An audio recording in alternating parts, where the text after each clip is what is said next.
Welcome to the Deep Dive, where we take the information you've shared and really try to get to the heart of it. Today, we're tackling a big one, the task remaining in global outreach. You sent us this fascinating piece, and we're supposed to have in the task remaining. And yeah, it's got us thinking. Absolutely. This is all about, understanding who still needs to hear the good news. Right. And that task remaining document gives us a great framework. It talks about those big discussions, Lausanne back in 74, and even Edinburgh way back in 1910. And it seems to circle back to this really fundamental question from Dr. Ralph Winter. Yeah. He estimated, what was it, back in 1974, like 2.4 billion people were just beyond the gospel's reach. Yes, staggering number, yeah. And his big idea really was this concept of unreached, or sometimes called hidden people groups. Okay. It's not just about having missionaries kind of scattered everywhere. Right, it's more focused. It's about reaching specific cultural groups. Winter really stressed that cross-cultural missions are essential for connecting with these distinct groups. Yeah. Okay, so for you listening, our goal today is, well, to clarify some of the key terms. Right? Exactly, and explore the reasoning behind these conclusions. And give you a clearer sense of where the current focus seems to lie in global outreach. That's the plan. All right, let's unpack this. Starting with something that might actually shift your perspective quite a bit. The word nation. We use it all the time. But the way Ralph Winter explains it in a biblical context is pretty different from how we usually think about it today. It's really eye-opening. Winter's point is that when Jesus commanded making disciples of all nations, he probably wasn't primarily talking about, political countries. With borders on a map, that's our modern lens. Okay, so not like France or Brazil necessarily. Not primarily, no. He points out the biblical idea comes from the Greek word ethnos. Ethnova. And Hebrew words like gam and mishpage.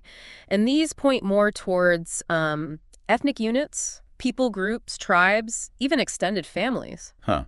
Like you hear about the Cherokee Nation here in the U.S. Yeah. That's a great example. That's much closer to the biblical concept than, say, the political entity of the United States itself. Wow. Okay, so the big takeaway for you, the listener, is that when we think about reaching all nations, we shouldn't just be looking at political maps. We need to understand these deeper cultural linguistic lines. Yeah.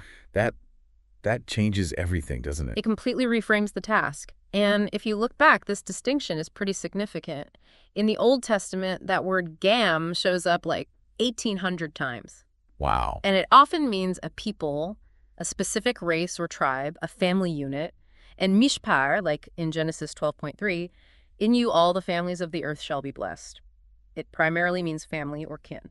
So the idea of a country defined by politics just wasn't the main focus then? Not in the same way we think of it. And you see this echoed in Revelation, too. How so? Well, when it talks about nation, it often adds descriptions like peoples, tribes, tongues, and kindreds. Ah, okay. Highlighting those distinct cultural and language groups. Exactly. Which raises a really interesting point about how the early church saw its mission. Like with Paul. Yeah, Paul saw himself as the apostle to the Gentiles. But maybe we should think of Gentiles more like peoples or nations in that ethnic sense. Okay. He got that God's plan included all this amazing human diversity. Following Jesus didn't mean you had to ditch your own culture and become, say, culturally Jewish. Right. It wasn't about erasing culture. No, it was unity in Christ, but without demanding cultural uniformity. That is a powerful shift. And Winter uses some really good examples to make this difference clear between a country and a biblical nation. Like China. Yeah, China. We think of it as one nation, right? Right. But the government itself recognizes lots of ethnic minority groups who are definitely not Han Chinese. Plus, get this, there are apparently like 100 different spoken varieties of Chinese that are so different. Mutually unintelligible. Right. People speaking one can't understand the other. And India's even more stark. It's one political country, sure. But Winter says it holds something like 3,000 of these biblical nations. 3,000? Yeah. And yet a Christian presence only exists in maybe about 100 of them. Wow. So you could have churches all across the map of India. Yet still have barely touched most of these distinct people groups. It really hammers home that point. Yeah. Reaching a country isn't the same as reaching all the biblical nations inside it. Exactly. This people's concept, as Winter calls it, is just so strategic for cross-cultural evangelism. How so? Well, it makes us see individuals not just as isolated units, but as deeply connected to their culture. They can be vital bridges, to their whole community. That makes sense. And this leads us to defining a people group. The Lausanne Committee had a definition, right? They did. They defined it as a significant sociological group where people see themselves as belonging together. Okay. It's based on shared things like language, religion, ethnicity, where they live, maybe their job, social class. Yeah. Factors like that, those shared connections. Got it. So to help us get our heads around this even more, the material introduces these ideas. Megaspheres, macrospheres, and minispheres. Sounds like layers. Exactly. Think of it like zooming in. Megaspheres are these huge cultural blocks. Fine. The text gives the Muslim megasphere and the Han Chinese megasphere as examples. Massive populations, broad cultural identity. Okay. Then within those. You get macrospheres. These are collections of societies within the megasphere that share, significant cultural similarities. An example. The Cantonese-speaking population is a good one. Mostly within China, millions of people, distinct cultural traits within the broader Chinese context. Okay, mega, macro. What? So then minispheres are even smaller. Right. Minispheres represent groups within that macrosphere who speak different dialects of the main language. Ah, like the different Chinese dialects we mentioned. Exactly. And sometimes these dialects are so different they're mutually unintelligible. People speaking one can't easily understand the other without maybe learning a common trade language or something. So even within the Cantonese macrosphere, you could have several distinct minispheres where communication isn't automatic. Precisely. So it sounds like a macrosphere or a minisphere could potentially be considered a biblical nation. That's a good way to put it.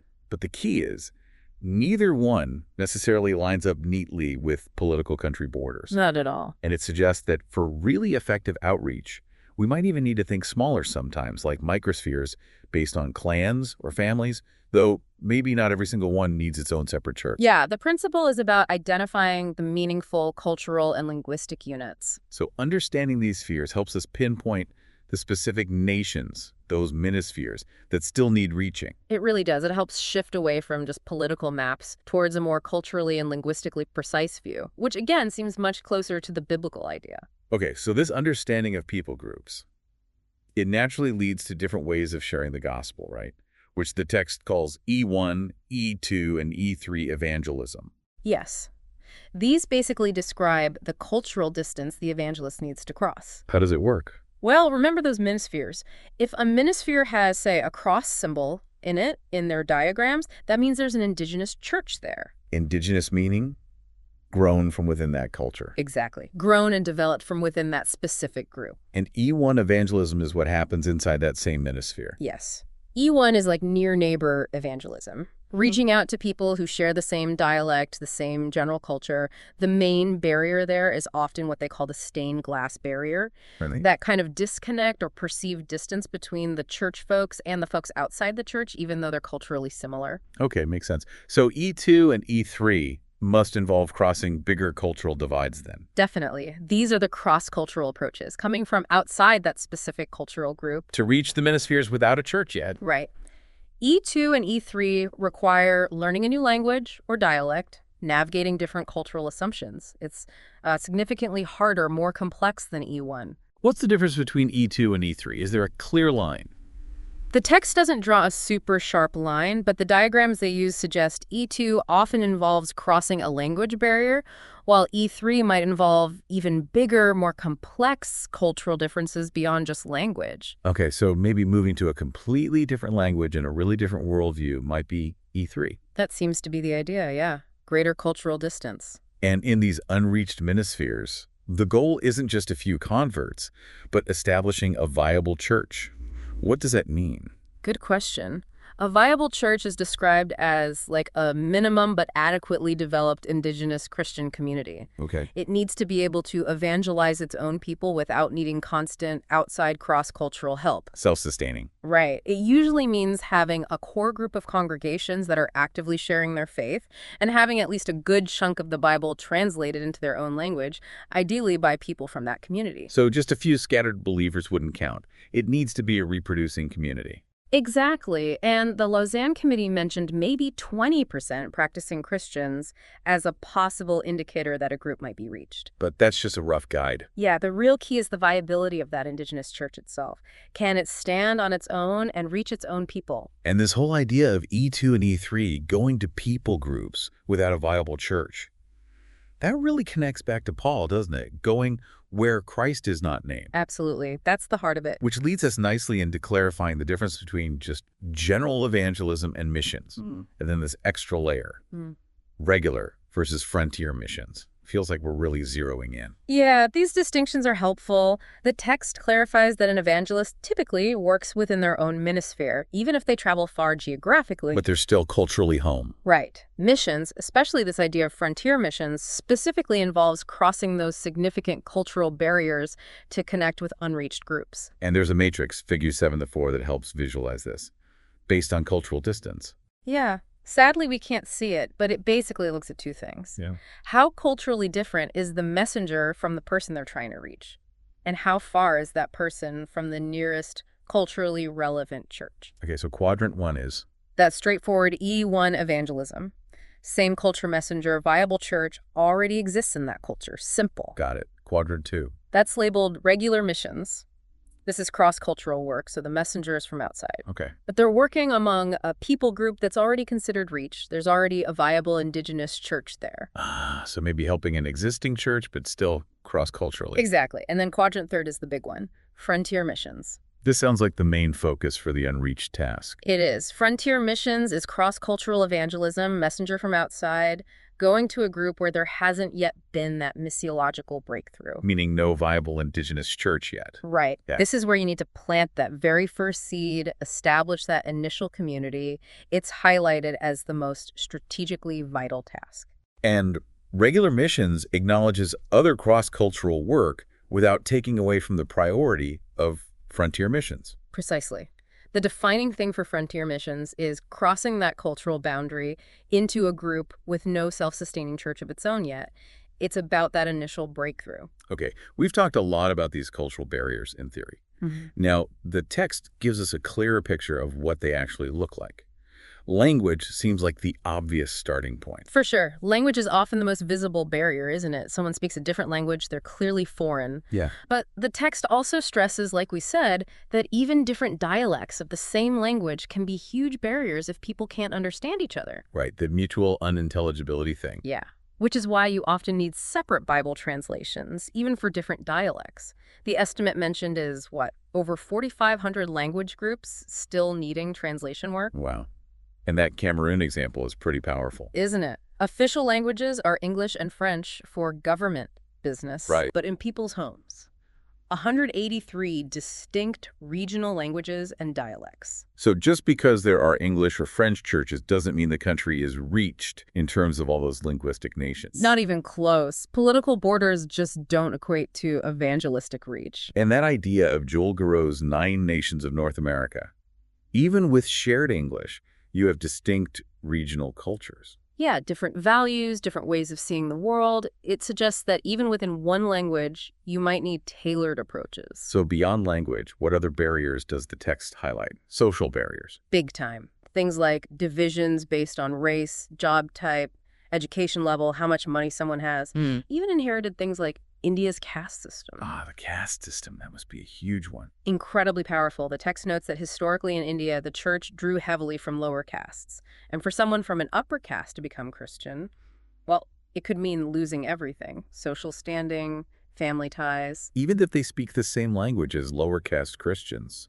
Absolutely. Those social divisions can be stronger walls than language sometimes, really hindering the natural spread of the gospel. And then there are maybe less obvious barriers, like rivalries and prejudices between groups. Yeah, even between groups that seem similar on the surface, geographically close, maybe similar language, similar social background. Like the example of herdsmen and farmers. Perfect example. Same region, maybe in basic language, but long-standing conflicts over land or resources create deep mistrust. Makes it really hard for one group to accept a message from the other. And these historical issues, discrimination, exploitation, they create deep wounds. They do.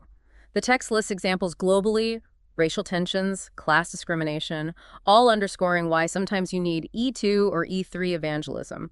Someone from the outside who isn't part of that history of conflict might be better positioned to bridge the gap. So, thinking back to the Great Commission in Acts 1.8, Jerusalem, Judea, Samaria, ends of the earth.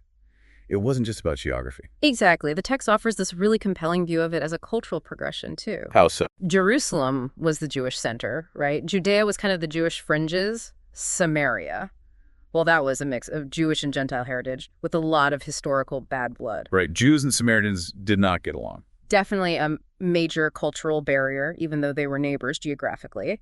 And then the uttermost parts that symbolize the vast Gentile world with all its diverse cultures. It's interesting who reached the Samaritans first. Right. It wasn't one of the apostles from Jerusalem. It was Philip. And he was a Hellenistic Jew, Greek background. So maybe his slightly different cultural perspective helped him connect. It's a fascinating thought. Maybe he wasn't as bound by the pure Judean perspective. And similarly, Paul's Gentile upbringing probably made him culturally closer to the Gentiles he reached. E2 for him, maybe, compared to Peter, who might have been more E3 in that context. And Luke, the writer, was Greek, so maybe E1 when writing for Greeks. Barnabas sent to Antioch, his home turf, for E1 work. It all seems to fit that pattern of cultural distance. And the text emphasizes that what counts as Samaria, or the uttermost parts, is relative. It depends on your own starting point. Exactly.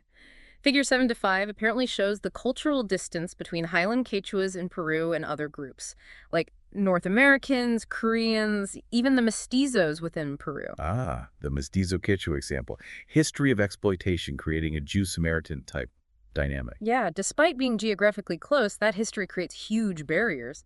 But then Quechuas who've moved to cities and assimilated, they're culturally much closer. Barely E1, perhaps. So understanding these subtle cultural distances is just crucial for really grasping the task remaining. Absolutely. Which brings us to trying to actually quantify this. How many unreached people groups are there? Patrick Johnstone and Operation World come up here. Yeah, Johnstone's work has been hugely influential in trying to get concrete numbers. But, as the text points out, it's not simple. Well, different people have different goals, you know? Christian anthropologists might dig deep into societal structures for local ministry effectiveness. Missionaries often focus more on that big picture, reaching every distinct ethnic and linguistic group mentioned in Revelation 7.9 to finish the Great Commission. So different aims lead to different counting methods? Can do, yeah. And then there's the whole challenge of defining a people group, especially with language. Right, radio folks might think big languages. Yeah. Wycliffe translators get really specific with dialects. Gospel recordings even more so. And then add social systems like India's caste system with thousands of subcastes. How do you classify all that? And you need cutoff points too, right? How Yeah. small is too small for a tribe? When does an immigrant group become distinct, like 15 Uzbeks in Canada? Exactly. So anyone counting needs clear criteria. Johnstone laid his out for Operation World. What were they, basically? He included indigenous peoples needing cross-cultural help, immigrant communities that stick together culturally and geographically, and need their own language outreach, setting a rough minimum of maybe 3,000 people, and he counted each distinct ethno-linguistic group within each country's borders. Okay. And based on that, what numbers did he come up with? His estimate was around 12,000 distinct peoples globally within country boundaries. 12,000. And how many were reached or unreached? Roughly about 6,000 were majority Christian. Another 3,000 had viable indigenous churches. Maybe 1,800 had some missionary outreach but no viable church yet. And crucially, about 1,200 had neither outreach nor a viable church. Huh. That's fewer than Ralph Winter's earlier estimate of 17,000 unreached. Yeah, Johnstone saw his number as maybe more refined, perhaps not needing to count every single tiny dialect variation unless specific research called for it. He felt identifying around 12,000 peoples needing specific cross-cultural discipling was measurable and ultimately achievable. A manageable, though still huge, goal. Exactly, and the key thing for you listening is these unreached peoples aren't just over there in remote jungles. They exist in ethnic and social pockets everywhere. Right here, too. Yeah. The real challenge is overcoming what the text calls people's blindness, just not seeing these distinct groups around us, and breaking through that stained glass barrier to intentionally connect in culturally meaningful ways. Okay, so we have a clearer picture of who the unreached are. Yeah. Now, how do we strategically approach this massive task? Ed Dayton's perspective comes in here. Right. Dayton argues that just thinking about countries or big world religions isn't enough for a practical strategy. Why not? Well, countries mix up cultural groups, right? Like the Kurds spread across several nations, and religions are too broad. Lots of unreached groups exist within Islam or Hinduism, scattered across many different peoples. So, not specific enough for planning. What does Dayton propose instead? He outlines three main tasks for the church. First, evangelizing nominal Christians, people who identify as Christian but maybe aren't actively practicing or understanding their faith. Okay, that's task one. Second, reaching non-Christians in our immediate circles, the people we're already in contact with. Makes sense. But the third task, which he argues is the most critical, is reaching the over 2.2 billion unreached people who have no real Christian witness in their own culture. And he points out that's where the fewest resources are going. Yeah, less than 10% of missionaries, he estimated. The priority, he says, should be planting churches among them so that E1 evangelism can finally start happening from within their own culture. He also had that sobering statistic. Only a third of non-Christians can be reached by Christians who already speak their language and get their culture. Yeah, really highlights the urgent need to send people across those cultural barriers.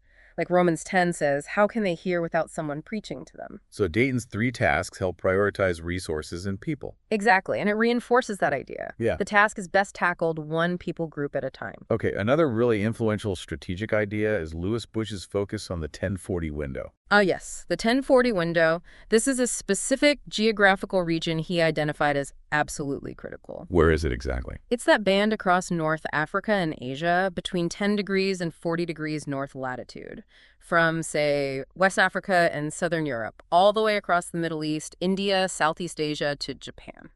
And why the focus there?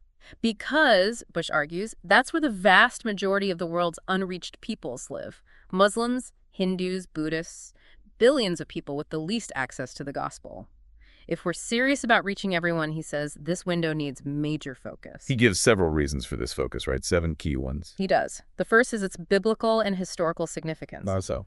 He points out so many key biblical events happened there. Garden of Eden, Tower of Babel, Old Testament history, Jesus' life, death, resurrection. Even the early church spreads started there before moving west. He sees it as central to God's story. Okay, historical significance. What's next? The sheer number of least evangelized countries. He states that 37 out of the world's 50 least evangelized countries are right there in the window. 37 out of 50. Wow, and that represents 97% of the total population of those 50 countries. So the concentration is just immense. Okay, reason 3. The dominance of the three major non-Christian religious blocs, Islam, Hinduism, and Buddhism. Their heartlands, their largest populations, are overwhelmingly concentrated within the 1040 window. So focusing there means engaging directly with these major worldviews. Exactly. Fourth is the prevalence of poverty. Poverty. Yeah, over 80% of the world's poorest people live within the 1040 window. Yet, he noted only about 8% of missionaries were working among them. He quotes Bryant Myers. The poor are the lost, and the lost are the poor. Highlighting that link between material and spiritual need, what's 5th? The unreached megapeoples. Those large ethno-linguistic groups, over 1 million people. Over 90% of those still considered unreached live within the 1040 window. So the biggest unreached groups are mostly there. Makes sense. 6th. The least evangelized megacities. All of the top 50 least evangelized cities in the world fall within this window. All 50. According to his research, yes. That's a huge concentration of unreached people in urban centers. And the 7th reason. This one's more about the spiritual dimension. Bush views the 1040 window as containing major strongholds of Satan, areas of intense spiritual blindness and resistance. Okay, referencing spiritual warfare concepts. Yeah, drawing on passages like 2 Corinthians 4 about the God of this age-blinding minds and Daniel 10 about territorial spirits. He emphasizes the need for prayer and spiritual armor, like in Ephesians 6, to see breakthroughs there. And it's interesting, he suggests this focus might be a 4th era of missions, differing from Winter's 3rd and last era idea. Yeah, it just shows the ongoing strategic thinking, doesn't it? How best to approach the remaining task. Definitely. Okay, so finally, the text looks more closely at the 5 major blocks of unreached peoples, largely found within that 1040 window. Right. Muslims, Chinese, Hindus, tribal peoples, and Buddhists. Let's start with the Muslim world. The text uses an interesting analogy. Yeah, like a constantly shifting landscape because of oil money and migration. Muslims are moving globally, creating challenges, but also huge opportunities for outreach everywhere, including growing communities in the West. And even growing Christian presence in traditionally Muslim countries. Surprisingly, yes. Professionals, laborers moving for work bring their faith. It's changing the dynamics. And despite challenges, there's a sense of optimism, new receptivity. There seems to be, yeah, several positive signs. Ancient churches in the Middle East looking outward, cross-cultural ministries seeing responses when they're culturally sensitive. And this idea of secret believers. A growing awareness of them, yes. And people exploring new approaches, like Muslims for Jesus, thinking about contextualized forms of Christian community that might not look like traditional Western churches, at least initially. Finding those cultural bridges seems key. Things like prayer times, even the word Allah. Exactly. Successful strategies seem to involve deep cultural sensitivity, supporting secret believers, and being creative about what Christian community can look like in that context. Okay, moving to the Chinese megasphere. Complex history there. Definitely. Western perceptions have varied wildly, but the text stresses China's historical strength and future potential. And missionary history there was significant, but then radically changed post-1949. Huge changes, shrinkage of the visible church, but then this incredible growth of institutionalist Christianity, the house church movement. Estimates of tens of millions, despite restrictions. Yeah, often growing through family networks, maybe reports of healings, less through open preaching, plus radio outreach, Bible distribution continue. And outside mainland China, Hong Kong, Taiwan, the diaspora. A much more open picture there. And importantly, a growing sense of mission from Chinese churches themselves, sending people out. So challenges remain inside China, but there's this huge body of believers now. Right. And many unreached Chinese groups are probably culturally quite close to a group where the gospel is strong. The challenge is mobilizing those believers. Okay, onto the Hindu world, mostly India. The wrong way Corrigan analogy for William Carey. Yeah. Highlighting India's vastness population, languages, over 800. Democracy, yet also the largest non-Christian country relatively open to the gospel. But huge challenges too. The caste system. Incredibly rigid, plus other divisions by language, ethnicity, and the church historically being outside the main caste structure. Meaning conversion often meant social suicide for upper castes. Often, yes. Severing family and social ties. The text suggests strategies haven't always focused on penetrating within castes, but maybe trying to break the system down. And the potential is huge. Yeah. Maybe 100 million Hindus receptive if churches existed within their social groups. That's the provocative idea mentioned, contrasted with the reality that maybe 98% of evangelism there focused on nominal Christians. But missions did have a huge impact historically, right? Yep. Hospitals, schools, social reform. Undeniably. Nursing, education, ending widow burning, even introducing khaki. And now, strong indigenous Indian mission agencies are rising, self-funded, reaching their own people. North India highlighted as a key remaining challenge. So caste, language, social consequences are still major barriers. Significant barriers, yeah. Then tribal peoples, described almost as an endangered species. Sadly, yes. Due to pressures like technology, disease, exploitation, the Brazil example is stark, but paradoxically... Some of the strongest churches are tribal. Exactly. Vibrant, growing churches, thanks partly to dedicated focus from groups like Wycliffe on language and translation. Hard to generalize about 3,000 plus groups, but generally receptive. Often found in remote, marginalized areas, often oral cultures, animistic beliefs, culturally sensitive approaches, language learning, translation, these are highly effective, can lead to rapid growth and transformation. Finally, Buddhists. Great. Globally spread. Yes. And the text acknowledges direct evangelism can be tough. It really stresses the need for cultural sensitivity again. Understanding their worldview is key. Crucial. Finding ways to communicate that resonate. Exploring contextualized forms of Christianity that engage respectfully with Buddhist culture seems important here. Wow. Okay, as we wrap up this deep dive, it's just striking how complex this task remaining really is. It really is so much more than just maps. It's about understanding and crossing these deep cultural, linguistic, social barriers to reach distinct peoples, these biblical nations. And seeing how the understanding has evolved. From early conferences to the 1040 window focus, identifying these major blocks. Yeah, and the unique challenges and opportunities within each block. It just shows the need for creative, smart, relational approaches. So for you, our listener, hopefully you now have a richer, maybe more nuanced grasp of what this task remaining involves, beyond just numbers. seeing the intricate web of cultures and needs. Which leads us to a final thought for you to mull over. Given all this complexity, the strategic focus areas like the 1040 window, what specific part of this task remaining really resonates with you personally? And maybe what's just one small first step you could take to learn more or perhaps even get involved? Thank you so much for joining us on this deep dive into the task remaining. We really hope it's given you some valuable insights and a clearer perspective on this vital work around the world.